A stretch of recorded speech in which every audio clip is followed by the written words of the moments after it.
শরীয়তপুর জেলার নড়িয়া উপজেলায় ১২ নং পোনাইখারকান্দি সরকারি প্রাথমিক বিদ্যালয়ের কোমলমতি শিশু শিক্ষার্থীদের দিয়ে টয়লেট পরিষ্কার করানোর অভিযোগ উঠেছে।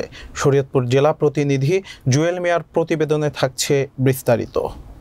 সোমবার দুপুরে স্কুলটির ভারপ্রাপ্ত প্রধান শিক্ষক বাবুল হোসেন নিজেই সত্যতা স্বীকার করেছেন। সম্প্রতি একটি ভিডিও ক্লিপে শিক্ষার্থীদের টয়লেট পরিষ্কার করতে দেখা গেছে। এ ঘটনায় এলাকার কেউ কথা বলতে রাজি না হলেও চাপা ক্ষোভ প্রকাশ করেছেন অভিভাবকরা। শরীয়তপুরের নড়িয়া উপজেলার রাজনগর ইউনিয়নের ১২ নং পোনাইখারকান্দি সরকারি প্রাথমিক বিদ্যালয়ের দপ্তরি নাসির মিয়া বেশ কিছুদিন যাবৎ স্কুলে আসেন না। তাই কোমলমতি শিক্ষার্থীদের স্কুলের টয়লেট পরিষ্কার, শ্রেণী ও বারান্দা এবং মাঠ ঝাড় দেওয়া সহ বিভিন্ন কাজ করতে হয়। এ ঘটনায় এলাকায় জানাজানি হলে ক্ষোভের সৃষ্টি হয়েছে। পাশাপাশি স্কুলের শিক্ষার্থীদের আশা কমে গিয়েছে।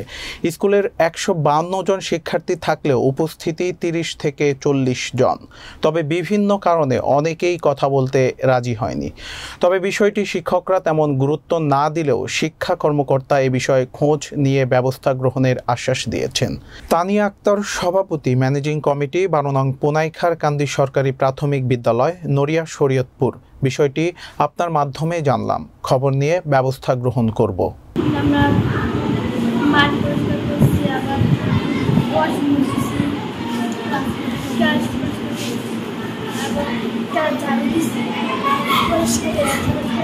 আমি যখন জানি না, জানতে হবে বিষয়টা কি, আমি জানতে হবে, খবর নিব, এরপর আমার ব্যবস্থা নিব কি করা যায় আইনত। ঠিক আছে?